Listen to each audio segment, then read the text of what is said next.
पहिल्या प्रथम मी अरविंद तुमचं आणि तुमच्यासह सर्व माझ्या कामगार सेनेच्या प्रतिनिधींचं अभिनंदन करतोय.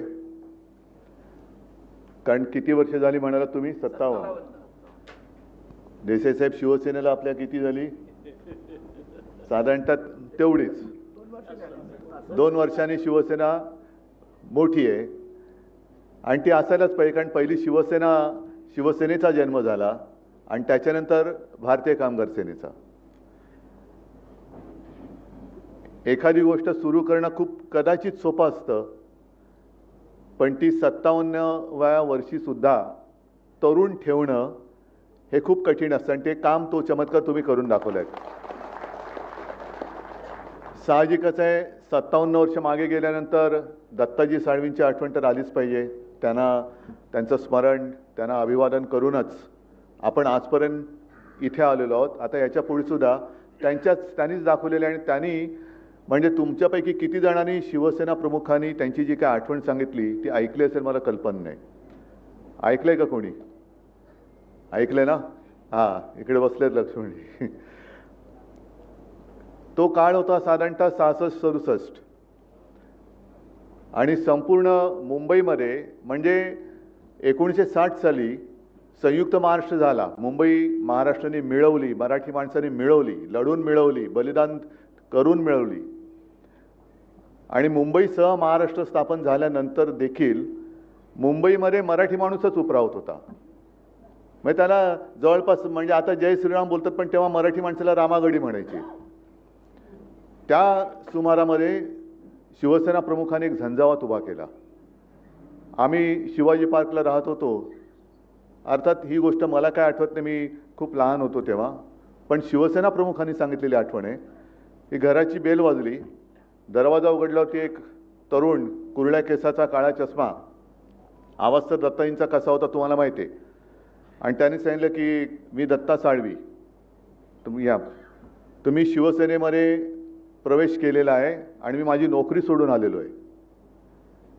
बाळासाहेब म्हणाले, अरे तुमची माझी पहिलीच भेट आहे. तुम्ही नाही म्हणे, कालचं तुमचं मी अमर हिंद मंडळातलं भाषण ऐकलं आणि मी ठरवलं की या कार्यामध्ये वाहून घ्यायचं. आता मला वाटतं दत्ताजी साळवी अजित तुम्ही सांगाल, गिरणीमध्ये जॉबवर होते. म्हणजे आता नोकरी मिळण्याची हालत त्याही वेळेला तशीच होती. म्हणजे एकतर शिवसेनेचा जन्म मराठी माणसाच्या न्याय हक्कासाठी झाला, नोकरी किंवा उद्योगधंदा व्यवसाय मिळवण्यासाठी म्हणून झाला. अशा या काळात एक माणूस स्वतःच्या नोकरीवरती लाथ मारून इतरांना नोकरी देण्यासाठी शिवसेनेत त्यांनी प्रवेश केला, हे केवढं त्यांचं मोठेपण आहे. आणि असे दत्ताजी मिश्किल पण होते, रागीट, म्हणजे राग त्यांचा एक क्षणापुरता असायचा, चिडले का भयंकर चिडायचे, पण दुसऱ्या क्षणी असं प्रेम असायचं त्यांचं की तो राग लोभ सगळे विसरून जायचे लोक. म्हणजे आता जो काही एक छावा पिक्चर गाजला खूप, मी स्वतः लहानपणी शिवाजी मंदिर असेल, षण्मुखानंद हॉल असेल, दत्ताजी साळवीजींनी साकारलेला संभाजी बघितलेला आहे बेबंदीशाही नाटकामध्ये. बेबंदीशाही आणि त्यांची तो एक आवाज, ती एक जरब आणि त्या आवाजातला त्यांचा जो एक संवाद फेक होती, ते समोरचा माणूस असा मंत्रमुग्ध होऊन जायचा. आणि त्याच त्यांच्या कौशल्याचा वापर त्यांनी शिवसेना आणि कामगार सेना बांधणीसाठी केला, म्हणून त्यांचं खूप मोठं ऋण आहे. आता अरविंद आपण सांगत होतात की उद्धवजी ठाकरे मुख्यमंत्री होते, तुम्ही जेव्हा मंत्री होता तेव्हा आपण काय काय केलं आणि काय काय होऊ दिलं नाही. आता हाच तर मुद्दा आहे. मला आठवतंय की ज्या क्षणी माझ्या लक्षात आलं की हे भाजपवाले, विशेषतः वरती बसलेले 2, वरती म्हणजे इकडे नाही, दिल्लीला, ते फसवत आहेत. मी अरविंद सावंतांना फोन केला, अरविंद राजीनामा द्यावा लागेल. आणि अरविंदनी सुद्धा कशासाठी, माझं काय चुकलं नाही, येस सर, जाऊन राजीनामा देऊन आले एका क्षणात, म्हणजे विचारही केला नाही त्यांनी. आणि मग नंतरचा एक प्रश्न राहतो की एक केंद्रीय मंत्री आपल्या मंत्रिमंडळातून राजीनामा देतोय, तरीसुद्धा पंतप्रधानांना किंवा त्यांच्या पक्षाध्यक्षाला ज्या पक्षाच्या मंत्र्यांनी राजीनामा दिला त्या पक्षप्रमुखाबद्दल बोलावं असं वाटलं नाही की का तुम्ही राजीनामा देताय. इकडेच तर भाजपचं जे काय मनातले काळे जे काय गोष्टी होत्या ना त्या उघड झाल्या. मग त्यांना अरविंद तर नकोच होता, ही नसलेला बरा, कारण आम्हाला ते बिल पास करायचं आहे, कामगार कायदा, त्याला जर जे विरोध करतोय तो गेलेला बरा. म्हणून अरविंदने राजीनामा दिला ना. अरविंदना त्यांनी थांबवण्याचा प्रयत्न केला नाही, मला त्यांनी फोन केला, कारण त्यांना हे बिल पास करायचं होतं. त्याच्यानंतर मी मुख्यमंत्री झाल्यानंतर हे बिल अडवलं. मग मी असलेला कसा चालेल, कारण आम्हाला उद्योगपतींचे खिसे भरायचे आहेत. मग उद्धव ठाकरेंचं सरकार पाडा म्हणून यांनी ते सगळं काळं कर्तृत्व सगळं करून उद्धव ठाकरेंचं म्हणजे तुमचं हक्काचं सरकार ह्या कारणासाठी त्यांनी पाडलं. आज तुम्ही नवीन विस्तार म्हणून सांगतात की प्रत्येक विभागामध्ये आपले पदाधिकारी असतील. मी परवानगी दिले, पण एका अटीवर देतोय. जे वाक्य माझं तुम्ही सांगितलं की घर पेटवणं सोपं असतं पण घरातली चूल पेटवणं हे कठीण असतं. आता त्या चुलीचाच उपयोग करून सांगतो तुम्हाला की विभागामध्ये हे जे काय अधिकारी पदाधिकारी नेमाल त्यांनी जर का कामगार सेनेची वेगळी चूल पेटवली तर मात्र मी ती पेटू देणार नाही. त्यांनी शिवसेनेसोबतच राहिलं पाहिजे. स्थानिक जे काय आपले पदाधिकारी आहेत त्यांना विश्वासात घेऊनच, म्हणून तर तुम्हाला एक विभाग दिलाय. कारण गेल्या काही दिवसात आमच्या लक्षात असं आलं की जसं पूर्वी जी काय हॉटेल्स होती ती शहरी भागात म्हणजे कुलाबा बाजूला होती, आज सुद्धा आहेत, पण आता सगळी जी काय हॉटेल्स येतात ती उपनगरात जातात. मग उपनगरातले आपले जे काय पदाधिकारी आहेत ते अनेक वेळेला अगदी ITC असेल किंवा इथलं सुद्धा JW असेल, नाही इथलं रिजंट वगैरे सगळे आपले शिवसैनिक लागतातच. बरं, उद्योगधंदा किंवा नोकरी असेल तर शाखेच्या माध्यमातूनच ही नोकरी केली गेली, भरती झाली पाहिजे. आपली माणसं तिकडे भरली गेली पाहिजे. आणि त्याच्यानंतर या पदाधिकाऱ्याला एक दंडक असला पाहिजे की ठीक आहे, तुम्ही विभागवार वेगळं कामगारांच्या हितासाठी स्थानिक कामगारांच्या अडचणी सोडवण्यासाठी कार्यालय जरूर उघडा, पण किमान आठवड्यातून एकदा तरी शिवसेनेच्या शाखेत तुम्हाला जायलाच लागेल. मी कामगार सेनेचा, कारण काही ठिकाणी माझ्या कानावर गोष्टी येतात की काही कामगार हे कंपनीत असताना कामगार सेनेचे सदस्य असतात पण बाहेर पडल्यानंतर दुसऱ्या पक्षाचे सदस्य असतात. असं नाही चालणार. मुंबईमध्ये एका आपलं काम करतात, गावी जाऊन दुसऱ्या पक्षाचं काम करतात. हे पहिले हेरा. कारण शिवसेना ही केवळ वापरा आणि फेका याच्यासाठी शिवसेना प्रमुखांनी नाही जन्माला घातली. आपले न्याय हक्क मिळवण्यासाठी वेळ पडली तर लढून संघर्ष करून मराठी माणसाचे न्याय हक्क त्याला मिळवून देण्यासाठी शिवसेनेचा जन्म झालेला आहे. आणि त्याच्यामध्ये जर का कुठे भेदाभेद होणार असेल तो होणार नाही, याची एक तुम्ही सुद्धा दक्षता घ्यायला पाहिजे. आणि तुमची सुद्धा एक कमिटी असली पाहिजे. जसं शिवसेनेचे विभाग प्रमुख आहेत, आता मुंबई सोडून इतर शहरांना शहर प्रमुख आहेत, आणि काही जरी लागलं तरी शाखेबरोबर त्याचा समन्वय हा साधला गेलाच पाहिजे. हा पहिला दंडक टाकून मी म्हणेन स्थानिक पातळीवरचे नुसते समजा कोणाला मला शिवसेनेत पद देता नाही आलं तर त्यांना घेऊ नका, तर त्यांना कामगार कायदे कळतात, त्या विभागातल्या कंपन्या आणि हॉटेल्स किंवा इतर उद्योग व्यवसाय असतील त्याच्यातल्या अडीअडचणी नियम माहिती आहेत अशाच शिवसैनिकांना तुम्ही तुमच्या त्या पदावरती नेमा. हे स्वच्छ ठेवा. नाहीतर मग अनेक जण येतात की काय इकडे काय होतं, आपल्याकडे हे वैभव आहे, उमेदवारी देताना एकापेक्षा जास्त इच्छुक उमेदवार असतात, एकापेक्षा एक सरस किंवा सगळे तोलामोलाचे असतात. निवडणं फार कठीण असतं. मग कधीतरी मी तुम्हाला सगळ्यांना सांगतो, माझ्यासमोर निवडणुकीत लोक येतात, आत्तासुद्धा पदाधिकारी नेमताना तोलामोलाचे 2-2, 4-4, 5-5 लोक येतात. जिल्हा प्रमुख पाहिजे, म्हणजे व्हायच्या ताकदीचे असतात, शहर प्रमुख व्हायचे असतात. मग त्याच्यातनं निवडण्याचं कसं, कारण 4 जण आले, एकालाच पद देऊ शकतो, एकालाच उमेदवारी देऊ शकतो, त्याला दिल्यानंतर मग बाकीचे नाराज. सगळेच होतात अशातला भाग नाही, तरीसुद्धा अनेक जण तुमच्यापैकीच कितीतरी आहेत की त्यांना आजपर्यंत मी काही दिलं नाही तरी शिवसेनेसाठी, मराठी माणसासाठी आणि हिंदुत्वासाठी लढतायत.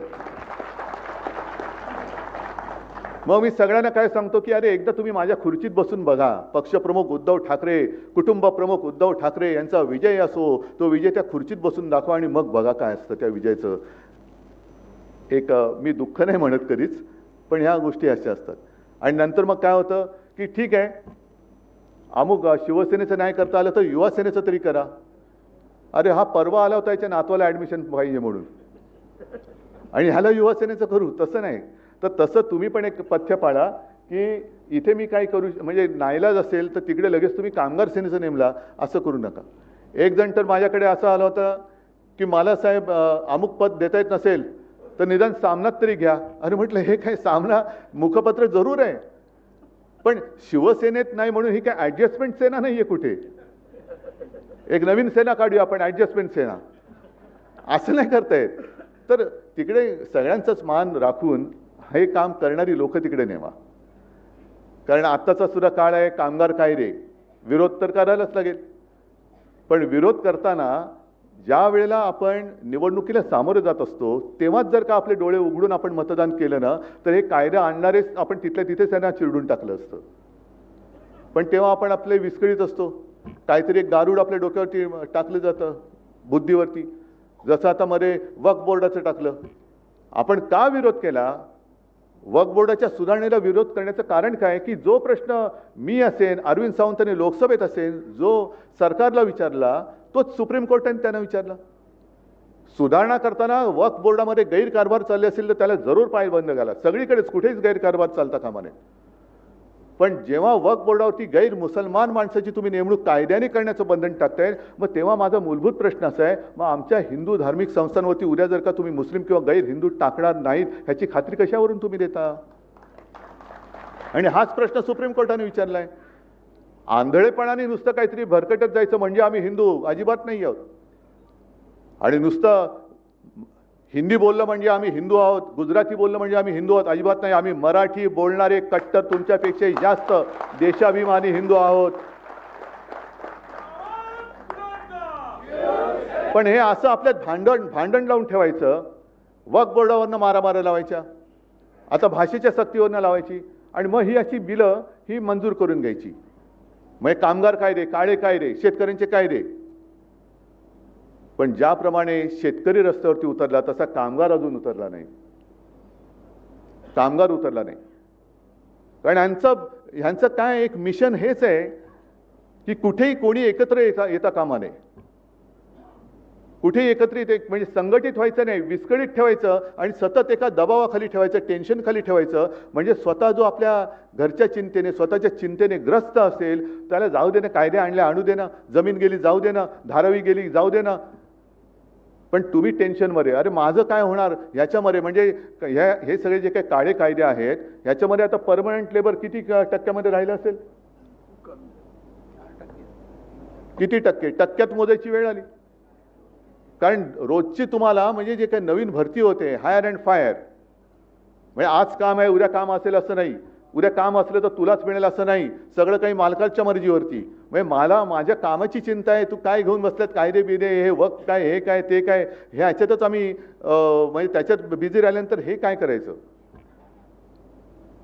म्हणजे आज सुद्धा जी काय बातमी आलेली आहे, आणि म्हणून मी काही वेळेला मुद्दाम म्हणून सामना खेरीज आलेल्या बातम्यांचा उल्लेख करतो. तुम्ही म्हणाले तुम्ही आम्हाला काय सांगताय, तसं नाही आहे. आपल्याला भांडणात गुंतवून ठेवून ह्यांचे काय चाळे चालले ते बघा. आता ही मुंबई आहे, मुंबईमध्ये ओरबाडायचं काम चालूच आहे. आता ठाण्यामध्ये क्लस्टरची एक योजना आणतात. क्लस्टर करा, जरूर करा, पण ते एका बिल्डरसाठी करतायत. म्हणजे ह्या सगळ्या ज्या काही गोष्टी आहेत या करून घ्यायच्या, सगळ्या गोष्टी त्यांच्या अगदी अदानीच्या घशात घालायच्या किंवा त्यांच्या उद्योगपती मित्रांच्या घशात घालायच्या. पण तुम्ही त्याच्यावरती बोलता कामा नये म्हणून तुम्हाला भांडणामध्ये व्यस्त करून ठेवायचं. मग ते वक्फवरनं भांडा किंवा हिंदी मराठीवरनं भांडा, आणखीन कशावरनं पण भांडा, म्हणजे आमच्याकडे लक्ष येणार नाही, आम्ही आमचे सगळे पैसे ओरबाडून हे निघून जाणार. आज प्रश्न महत्त्वाचा एक आहे की आपलं हे जे काय आता दुर्दैवाने सरकार आले, दोन्हीकडे, इकडे काय आणि वरती काय, जाहीरनाम्याबद्दल कोणीच बोलत नाही आहे. अगदी मी चला ठीक आहे, एक क्षणभर आपण धरून चालू की महाराष्ट्राचं सरकार हे त्यांनी दिलेल्या थापांमुळे किंवा आश्वासनांमुळे लोकांनी त्यांना मतदान केलं. लाडक्या बहिणींना आम्ही 2100 रुपये देऊ, दिलं लोकांनी, बहिणीने आपल्या मतदान केलं, मानू आपण, चला. शेतकऱ्यांची कर्जमुक्ती करू, शेतकऱ्यांना हमी भाव देऊ, सगळ्या एवढ्या लोकांना मोदी तर म्हणाले ते दरवर्षी 2 कोटी लोकांना रोजगार देऊ. कुठे त्याच्यावरती कोणीच बोलत नाहीये. त्याच्यावरती कोणी जर का विचारलं तर आम्ही म्हणजे अजित पवार सांगतात की माझ्या भाषणामध्ये कर्जमुक्ती कधी बोललो तर तुम्ही दाखवा. म्हणजे जे तुम्ही बोललात, ज्याच्यावरनं तुम्ही मतं मिळवली ते सोडून तुम्ही बाकीच्या सगळ्या गोष्टी करतात. मग हे एवढं खोटं बोलणारं सरकार आपण परत परत मी पुन्हा देईन, मी पुन्हा देईन, पुन्हा आपण त्यांना मत देईन, असंच हा म्हणजे कोणतं राजकारण हे? म्हणजे ते म्हणतात मी पुन्हा येईन, मी ठीक आहे, पण एवढं फसवल्यानंतर सुद्धा मी पुन्हा देईन, हा कुठला मूर्खपणा चाललेला आहे? आणि आज सुद्धा जे काय आहे की हिंदीची सक्ती पहिलीपासून काय करायचं,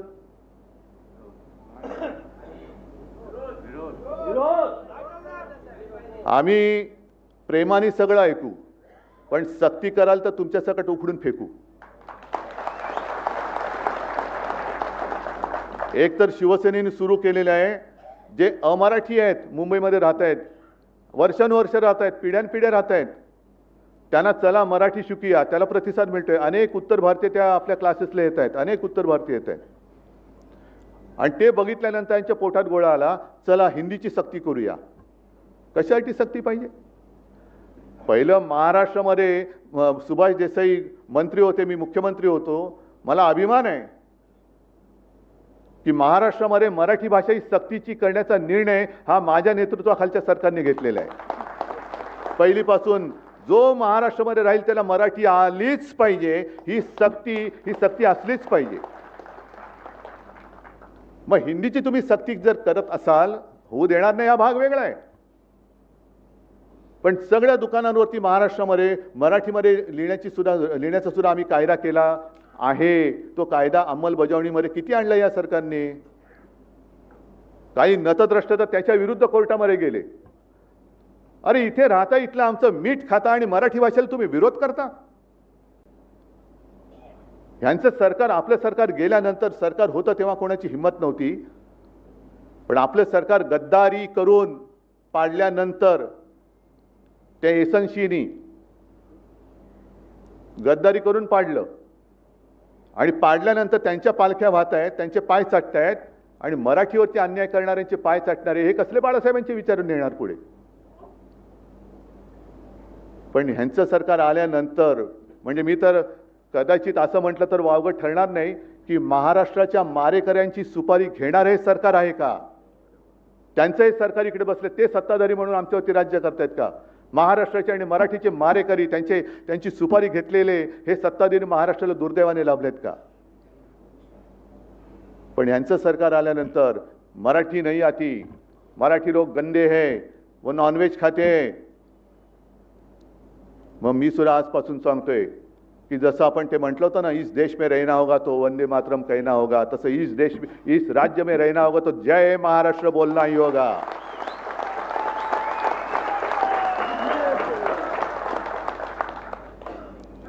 आम्ही नेहमी त्यावेळेला सुद्धा शिवसेना प्रमुखांना विचारलं जायचं, तुम्ही मराठी करता, मग हिंदुत्व कसं? तुम्ही हिंदू करता, मग मराठी कसं? अरे आम्ही आमचं हिंदुत्व, मी बोललो ना, आम्ही अस्सल मराठी धर्म पाळणारे, मराठी भाषा बोलणारे आम्ही हिंदू आहोत. काय चूक आहे? काय मग दुसरा हिंदू तरी असतो कसा? आणि यांना हिंदीची सक्ती जर का करायची असेल, होऊ देणार नाही. परत सांगतोय, तर फडणवीसांना सांगतोय, तुमचे मध्ये जे वरचे खाली आले होते ना, कोण जोशी का कोण, हा मध्ये माशी शिंकल्यासारखे शिंकून गेले, जोशी का माशी, ते जिथे बोलले त्या घाटकोपरमध्ये पहिल्यांदा मराठी सक्तीची करून दाखवा. जा, घाटकोपरमध्ये मराठी आलंच पाहिजे आणि मग आम्ही हिंदीचं काय असेल ते आम्ही बघून घेतो. पण मुंबई में वो मराठी येण्याच पाहिजे ऐसा कोई है ही नहीं. हाँ, तुमको आलं येतं का नाही आता हे असेच ही माणसं, ह्यांच्याकडनं आम्ही मराठीचा घात आमच्या डोळ्यात देखत होता आणि तो आम्ही बघत बसायचं. पहिले सांगा ना, घाटकोपरची भाषा सुद्धा मराठीच आहे, तिकडे मराठी सक्तीची करा. प्रत्येक माणूस तिथला मराठीमध्ये बोलणारा मला दाखवा. आणि जी लोक मराठीचा दुश्वास करतात, आम्ही कोणाचा दुश्वास करत नाही, उलट त्यांना आम्ही आपलंसं करायला बघतोय. मराठी बोला, या आमच्याबरोबर बसा. मी बोलतो ना, अनेक जण मराठीमध्ये बोलतात. शिवसैनिक आहेत काही, मग त्याच्यामध्ये उत्तर भारतीय आहेत काही, गुजराती आहेत काही, मुस्लिम तर आलेच आहेत आता आपल्यासोबत. पण आम्ही एका बाजूने हे धोरण स्वीकारताना तुम्ही काड्या कशाला घालताय, आगी कशाला लावताय? कर्नाटकामध्ये कधी ह्यांचं कधी त्यांचं, कोणाचंही सरकार असलं तरी बेळगाव कारावार तिकडे मराठीवरती अन्याय करणारी ही सगळी अवलाद तिकडची, ही आम्हाला आमच्याकडे हिंदीची सक्ती करताय. तामिळनाडूमध्ये स्टालिन बसले, तिकडे जाऊन बोलून तर दाखवा हिंदीमधला, ही बघा बोलून बघा. पण आम्ही प्रेमाने सगळ्यांना आपलंसं करतोय. काय हिंदीचं आणि आमचं काही वैर नाहीये. सगळेजण हिंदी बोलतातच, मराठी पण बोलतात, पण जबरदस्ती कशाला करताय तुम्ही? आणि त्यावेळेला मुलांचा सुद्धा विचार करा, ज्या त्या वयामध्ये. म्हणजे मला शिवाजीराव भोसल्यांचं एक भाषण, हे ह्या सगळ्या कॅसेट मला शिवसेना प्रमुखांनीच दिलेले आहेत. त्यांचं एक भाषण, त्या भाषणातला एक मुद्दा फार भावणार आहे. त्यांनी सांगितलं की छत्रपती शिवाजी महाराज आणि ज्ञानेश्वरांनी ज्ञानेश्वरी लिहिली काय वयाचे होते? 16-17. बरोबर आहे. शिवरायांनी तोरणा जिंकला काय वयाचे होते? 16-17. आता 16-17व्या वर्षी ज्ञानेश्वरांनी ज्ञानेश्वरी लिहिली, आपल्या महाराजांनी तोरणा जिंकला. आताची 16-17 वर्षाची मुलं काय करतायत? म्हणजे त्यांच्या पाठीवरती एवढं ओझं आहे आणि एवढी स्पर्धा आहे की त्या अर्धी अधिक म्हणजे ज्या वयामध्ये पराक्रम गाजवायचा त्या वयामध्ये ही मुलं पाटकणांचा पिसून गेलेला असतो. मग ज्या वेळेला ते बाहेर येतात 20 वर्ष 21 वर्ष नोकरी शोधायला लागतात, शिक्षणाच्या डिग्र्या घेऊन. नोकरी नाही, नो वेकन्सी. काय पराक्रम आपण त्यांच्याकडनं अपेक्षित धरणार? आणि त्याचमुळे शिवसेना प्रमुखांनी सांगितलं होतं की मुलांच्या पाठीवरचं ओझं कमी करा.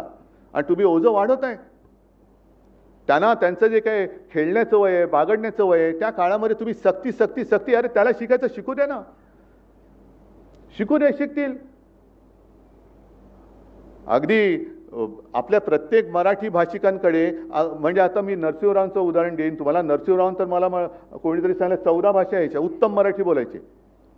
पण कुठे सक्ती होती? त्यांचे ते शिकले. फार दूर कशाला जा. मी शिवसेना प्रमुखांचं आणि माझ्या आजोबांचंच उदाहरण देतो. दोघांनाही 7वी मध्ये शाळा सोडावी लागली होती, फी भरायला पैसे नव्हते म्हणून. तरी दोघंही त्यांचं काय पराक्रम तुम्हाला सांगण्याची गरज नाही. त्यांनी पराक्रम केला म्हणून तुम्ही इतके वर्ष माझ्यासोबत राहिलात. हे केवळ 7वी मध्ये शाळा सोडलेल्यांचं हे कर्तृत्व आहे. म्हणून सगळ्यांनी शाळा सोडा असं माझं म्हणणं नाही आहे. पण शिकायचं असेल तो कसाही शिकतो. आणि पहिला महत्त्वाचा मुद्दा म्हणजे फडणवीस साहेब, तुम्ही जे काय आमच्यातनं गद्दार घेतलेत त्यांना पहिलं हिंदी काय, पहिलं मराठी सक्तीचं करा. मराठी कसं बोलायचं? कारण त्यांचं मराठी म्हणजे काय. आणि तसं एक शिवसेना प्रमुखांचं भाषण सुद्धा आहे, ते आहे ना षण्मुखानंद मधलं. हा नाही ते असे ते हा मैंने बोलिया.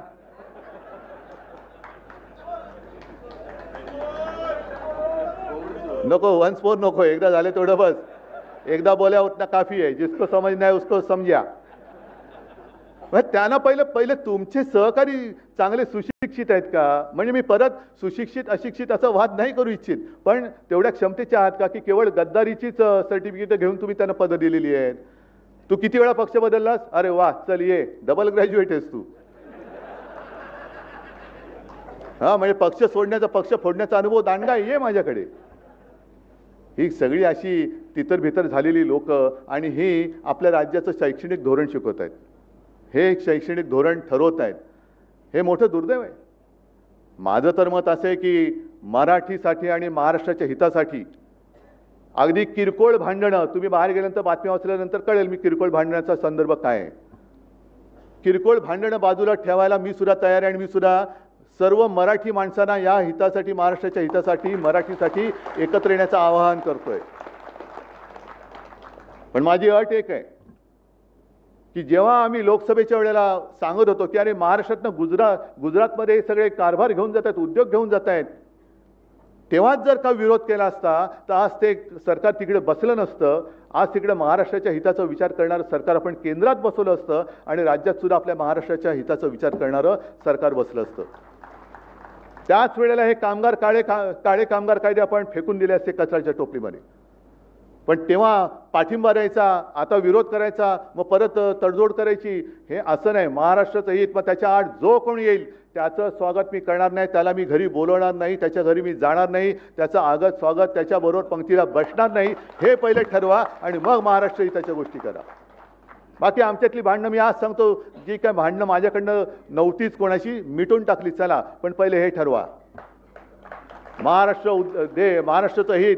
आणि मग त्यावेळेला सगळ्या मराठी माणसांनी ठरवायचं की भाजपसोबत जायचं का शिवसेनेसोबत. म्हणजे माझ्याबरोबर एसनशी नाही, गद्दार सेना नाही, पण ठरवा कोणासोबत जाऊन महाराष्ट्राचं, मराठीचं आणि हिंदुत्वाचं हित होणार आहे, माझ्याबरोबर का भाजप बरोबर. आणि मग काय द्यायचं असेल तो अगदी पाठिंबा द्यायचा आहे, विरोध करायचा तो बिनशर्त करा, माझी काही हरकत नाही आहे. महाराष्ट्राचं हित ही एकच शर्त आहे माझी. पण मग बाकीच्यांना ह्या चोरांना गाठीभेटी आणि कळत नकळत पाठिंबा किंवा त्यांचा प्रचार करायचा नाही. ही पहिली शपथ घ्यायची छत्रपती शिवाजी महाराजांची आणि मग टाळी देण्याची हळी द्यायची.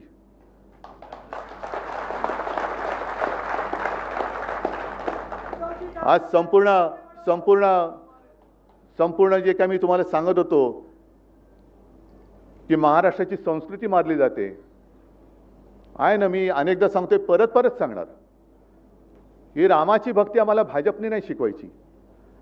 मी गेल्या वर्षी 23 जानेवारीला जेव्हा नाशिकला कार्यक्रम झाला तेव्हा काळाराम मंदिरात गेलो होतो आणि नंतरच्या सभेत मी सांगितलं होतं की आम्हाला भाजपा मुक्त राम पाहिजे. कारण नाही तर तेच होतंय, रामाला भेटताना तुम्ही कशाला बडव्यांसारखे मध्ये पाहिजे भाजपवाले. आम्ही आणि राम आमचं आहे ते बघून आमचं नातं आहेच, तुम्ही कोण सांगणार आहे आम्हाला. त्याच्यामुळे जय श्रीराम आम्ही बोलू, पण तुम्हाला जय महाराष्ट्र, जय शिवराय, जय भवानी बोलावंच लागेल. तर महाराष्ट्रामध्ये राहा, नाही तर तुमच्या कुठे गावी जायचं तर निघून जा. आम्ही इकडे मुंबईमध्ये महाराष्ट्रामध्ये सगळे भाषिक गुण्यागोविंदाने नांदतोय. त्यांच्यामध्ये काड्या घालण्याचे धंदे करू नका. जर तुम्ही आमच्यावरती सक्ती काही करण्याचा प्रयत्न केला तर ती सक्ती आज आम्ही जुगारून दिलेली आहे. हे आज मी जाहीरपणाने सांगतो. प्रेमाने बोलाल तर ऐकू, जबरदस्ती कराल तर लाद घालून हाकलून देऊ. आणि त्याच्यासाठी मला कामगारांची पण गरज आहे. कारण समाजामध्ये 2-3 वर्ग असतात. कालच त्या एका पुस्तक प्रकाशनाच्या वेळेला मधु मंगेश कर्णिक बोलले होते की समाज पुरुष जो असतो म्हणजे कोण, तुम्ही जनता. तिला हजारो डोळे असतात, हजारो हात असतात, हजारो पाय असतात. आणि म्हणून तर मला वाटतं प्रॉब्लेम होतो. कारण हजारो पाय असल्यानंतर एक पाय म्हणतो इकडे जाऊया, दुसरा म्हणतो इकडे जाऊया, तिसरा म्हणतो तिकडे जाऊया. समाज भरकटतो त्याच्याचमुळे. समाज बघतोय पण त्या समाजाला व्यवस्थित रस्त्यावरती ठेवणं हे कामगारांचं काम आहे. थांबा जरा, कोण भाजपवाला आहे का रे? आणि उद्या परत बातमी येणार, मध्येच राष्ट्रगीत सुरू झालं. जरा बघा, कोण नको तिकडे बोटं घालू नका.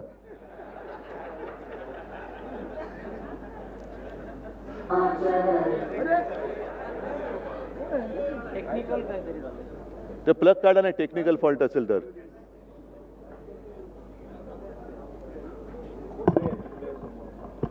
तर अगदी स्वातंत्र्य लढा असेल किंवा संयुक्त महाराष्ट्राचा लढा असेल, ज्या वेळेला गिरणी कामगार आणि कामगार रस्त्यावरती उतरला तेव्हा त्या चळवळीला एक काहीतरी मूर्त स्वरूप आला आणि तेव्हा तो लढा हा यशस्वी होऊ शकला. हे कामगारांचं मी नाही म्हटलं तरी एक शौर्य आहे. आज सुद्धा आपण जातो 1 मेला हुतात्मा दिनाला, हुतात्मा चौकात जातो, त्या हुतात्म्याला आपण पुष्पचक्र वाहतो, नमस्कार करतो. पण वरती कोणी बघितलेत का तुम्ही? शेतकरी आणि कामगार हे दोन्ही आपल्या, हे आता जो शब्द होता ना भाग्य विधाते, आपल्या राष्ट्रगीतातला जो शब्द आहे भाग्य विधाता, तो भाग्य विधाता आपल्या देशाचा कामगार आणि शेतकरी आहे. मी म्हणेन करायची वेळेवरती त्यांनी ते वाक्य ऐकवलं मला. मी मगाशी त्याला जरा बोललो असेल, पण आता धन्यवाद देतो की वेळेवरती मला तो भाग्य विधाता शब्द ऐकवला. कारण भाग्य विधाता देशाचा माझ्या समोर बसलेला आहे. हा भाग्य विधाता आहे. तुमचं भाग्य, देशाचं भाग्य ठरवणारे तुम्ही लोक आहात. तुमचं भाग्य ठरवणारे राजकारणी नाही आहेत. पण तुम्हाला फसवून तुमचा अधिकार हा हिरावून घ्यायचा. आणि आता तर हसण्यावरती सुद्धा बंदी येईल की काय असं झालेलं आहे. म्हणजे मध्यंतर मी बातमी वाचली की ओडिसाचे एक निवृत्त न्यायाधीश आहेत एस मुरलीधर, त्यांनी त्यांचं मत व्यक्त केले. त्यांनी सांगितलं लोकशाहीचे नियम सगळ्यांना पाळलेच पाहिजेत, त्याच्याबद्दल वाद नाही. लोकशाहीमध्ये म्हणजे संविधानाबद्दल जे काही नियम आहेत ते सगळ्यांनी पाळलेच पाहिजेत. पण त्याचबरोबरीने स्वतःचे अधिकार हे तुम्हाला माहिती असलेच पाहिजेत. आणि या अधिकाराचा वापर आपण केला नाही तर आपल्याकडे तो अधिकार आहे हेच आपण विसरून जाऊ. आजकाल तर हसण्याच्या अधिकारावरती सुद्धा गदा येते की काय अशी भीती निर्माण झाली. हे माझं तर आहेच, पण त्या निवृत्त न्यायाधीश एस मुरलीधर यांचं सुद्धा मत आहे. तर हे अधिकार तुम्ही करायचेत, गाजवायचेत, जागृती तुम्हाला आणायचे. म्हणजे अरविंद, तुम्ही जे म्हणालात की विभागवार तुम्ही आता पदाधिकारी करतायत, तसं करा. पण त्याच्या मागे मला जे काम पाहिजे की शिवसेना आणि शिवसेनेचा महाराष्ट्राचा महाराष्ट्र धर्म आणि देशाला जपणारं हिंदुत्व याचा विचार पेरणारा माझा तो कामगार पाहिजे. आणि त्यांच्यासुद्धा बैठका झाल्या पाहिजेत. प्रत्येक वाड्या वस्त्यांमध्ये, प्रत्येक कंपन्यांमध्ये आपण काय करतो आहोत. जसं आता एक आता RSSच्या गोष्टी बाहेर यायला लागल्यात की यांचं गुप्त यांची शिबिरं चालतात. चिंतन शिबिर, कुंतन शिबिर, नाही मनन चिंतन शिबिर, मनन शिबिर, त्याच्यामध्ये नेमकं चालतं काय. मग आपण आपले जे काही विचार आहेत हे आपण दिले नाही तर आणखीन दुसरं कोण देणार. आणि मग एवढं सगळं विचित्र झालेलं आहे की सोशल मीडिया असेल, अमुक मीडिया असेल, या सगळ्या गोष्टीला मुकाबला करत करत आपल्याला खरं जे काय आहे ते जनतेसमोर बेधडकपणाने मांडणं हे आपलं काम आहे. तर तो खरा शिवसैनिक. आणि मला खात्री आहे की जेव्हा एखादी संघटना म्हणजे तुमच्यासारखे अनेक, आता ही शिवसेनेची म्हणा, कामगार सेनेची म्हणा, ही कितवी पिढी, पण एखादा विचार जेव्हा पहिल्या पिढीतून दुसऱ्या पिढीत, दुसऱ्या पिढीत पुढच्या पिढीत जातो तेव्हाच तो विचार अमर असतो. तेव्हाच त्या विचाराला अमरत्व प्राप्त होतं. आणि तसं शिवसेना प्रमुखांनी आणि अगदी माझ्या आजोबांनी दिलेला विचार हा आजसुद्धा पुढच्या पिढीला आपला का वाटतो. कारण त्या विचारामध्ये काहीतरी जीव आहे, त्या विचारामध्ये काहीतरी तेज आहे, काहीतरी प्रेरणा आहे. आणि तोच विचार हा आपला प्राण आहे, हा आपला प्राण आहे. म्हणून आपण म्हणतो ना, जीव गेला तरी 72, अजिबात घालवायचा नाही. जो जीव घ्यायला येईल त्याचा जीव गेला तरी 72, पण मी लढेन लढेन आणि लढेन. जय हिंद, जय महाराष्ट्र.